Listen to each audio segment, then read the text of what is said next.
Hey everyone, welcome to another episode of Journeys with Jay. If you're new here, welcome to my channel. I hope you enjoyed the journey with me today. If you're not, thanks so much for tagging along with me once again. In today's episode, join me as I take a free walk around the Tower of London in the old city of London. Entrance to the inner tower is usually about $45, but you can do like me and walk around the outside for free. Let's go.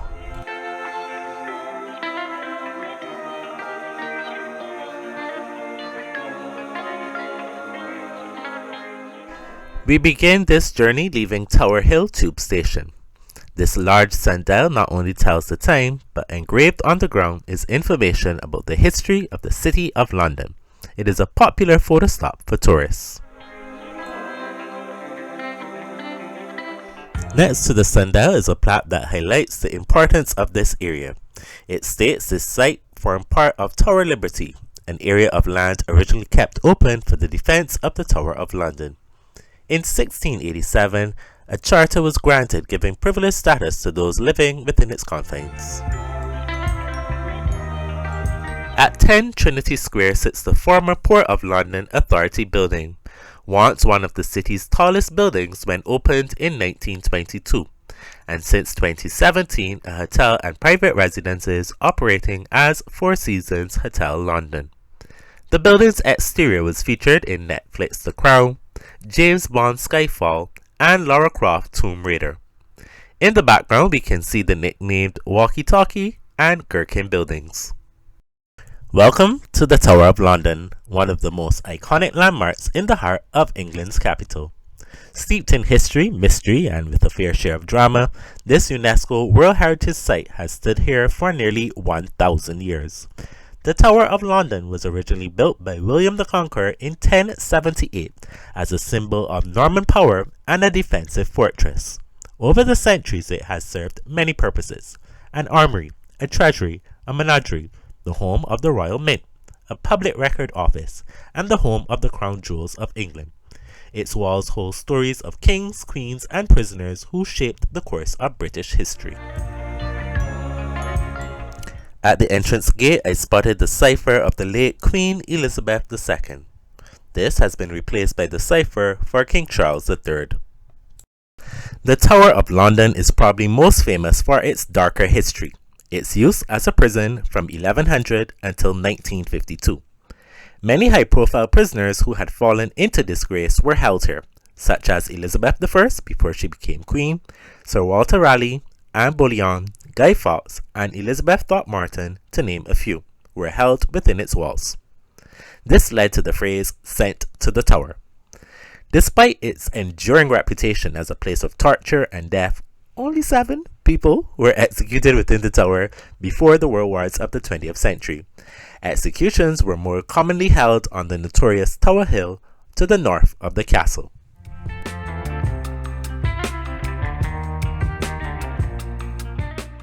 The souvenir shop has a good collection of cups, mugs, jewelry, wine, souvenir clothing, and much more. It is often quite full.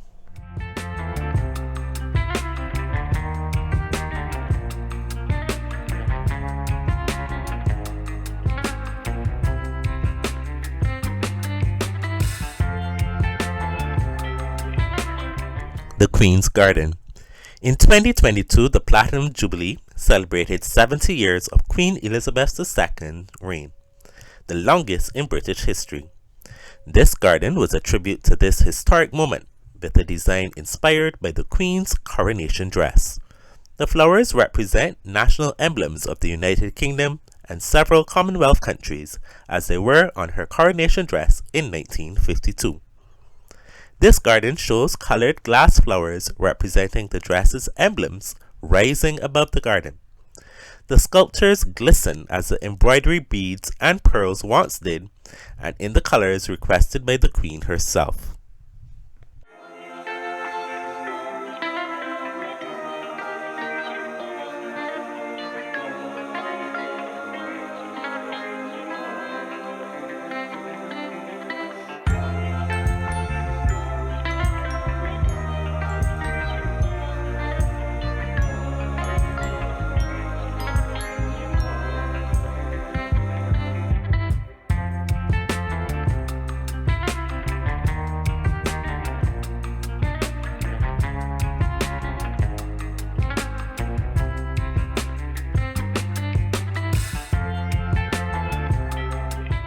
The Traitor's Gate is an entrance through which many prisoners of the Tudors arrived at the Tower of London.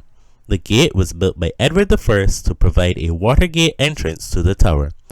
Prisoners were brought by barge along the Thames, passing under London Bridge, where the heads of recently executed prisoners were displayed on spikes.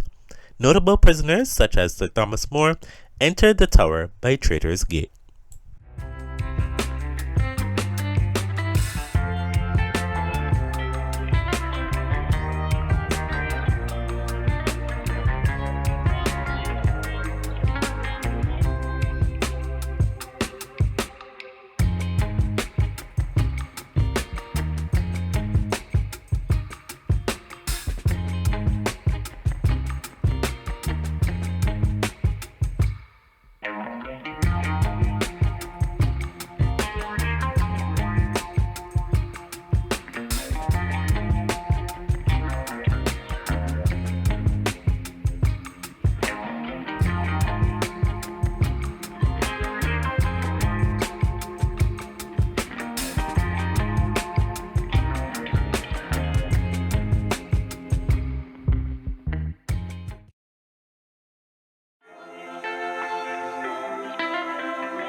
The gun battery. Along the wharf are platforms built for cannons. The firing of guns here to mark special occasions has been a long tradition. For example, to celebrate the birth of the monarch, the Jubilee, or to honor a monarch that has died. In this NBC clip, guns are seen firing in honor of the life of the late Queen Elizabeth II.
For over 500 years, the Tower of London has been protected by the yeoman warders, also known as beef eaters.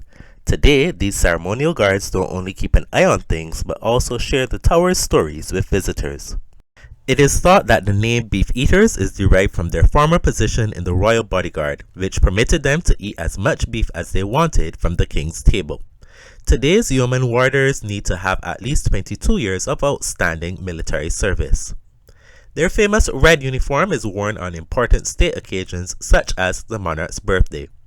Beef-eater gin bottles feature a picture of a yeoman warder in full state dress.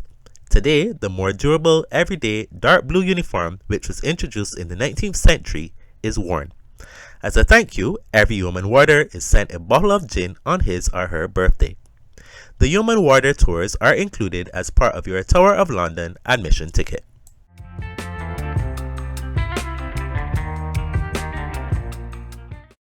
This tower light structure dates back to 1869. This is one half of the first underground tube railway tunnel systems. It wasn't used for long as Tower Bridge was built right next to it. Today it's used for power cables and water pipes.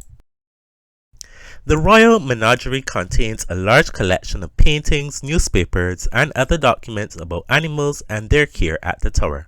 From the 1200s to 1835, the tower housed a menagerie of exotic wild animals never before seen in London, including lions and a polar bear given as royal gifts.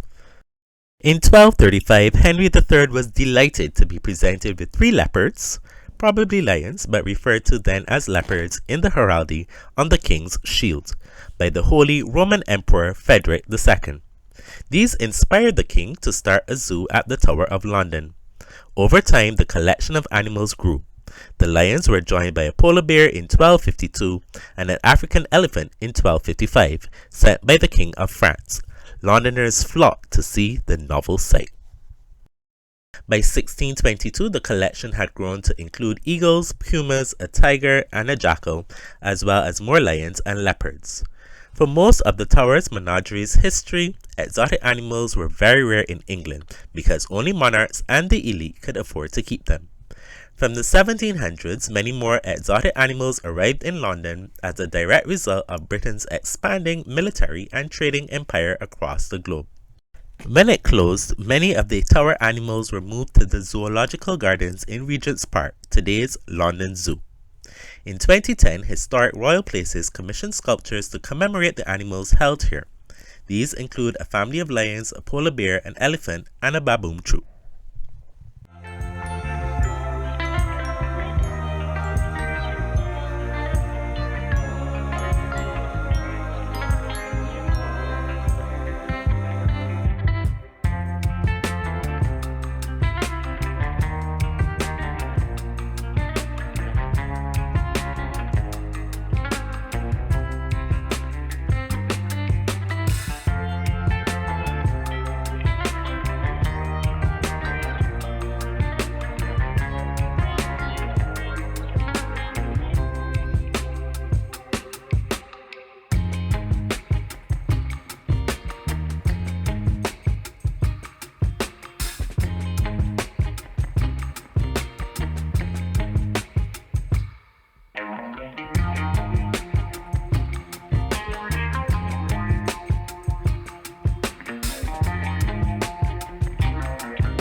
The Tower Hill Memorial is a pair of Commonwealth War grave memorials.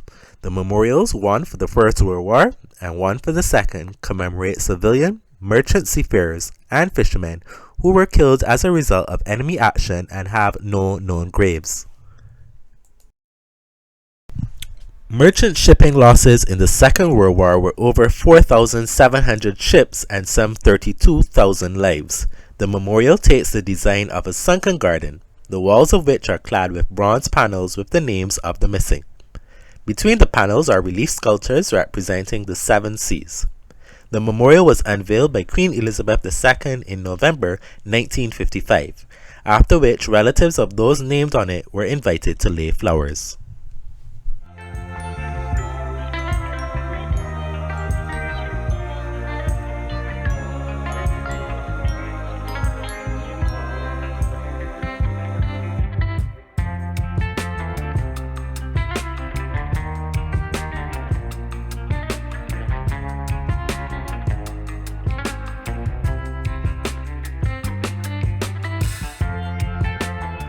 The first memorial was commissioned in light of the heavy losses sustained by merchant shipping in the First World War.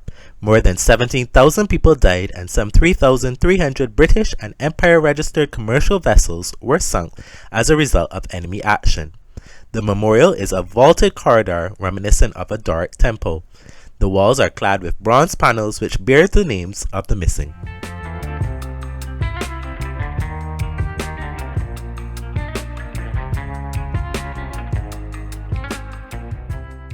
Shown is a section of a once imposing Roman wall built around 200 AD around Londinium. It remained a walled city for about 1,500 years. The wall defined Londinium's boundaries and marked its status as the most important city in Roman Britain. This impressive barrier was about 3 kilometers long and stood over 6 meters tall with a deep ditch on the outside. Small square towers were irregularly placed along the circuit to access the wall walk, and platforms were later added for catapults. Londinium was abandoned around AD 450 and the city walls gradually decayed. The city was reoccupied by King Alfred in AD 886. By 18th century, London had outgrown its walls. Parts and sections were removed to build other locations and were incorporated into buildings. So if this is your first Journeys with Jay, I hope you enjoyed tagging along with me. Please give the video a thumbs up, and if you enjoyed it so much that you want to subscribe, go ahead and do that right now. If you're not new here, thanks so much for tagging along with me once again on another Journeys with Jay. Until next time, keep safe, God bless. It's your boy Saint Jay, out of here.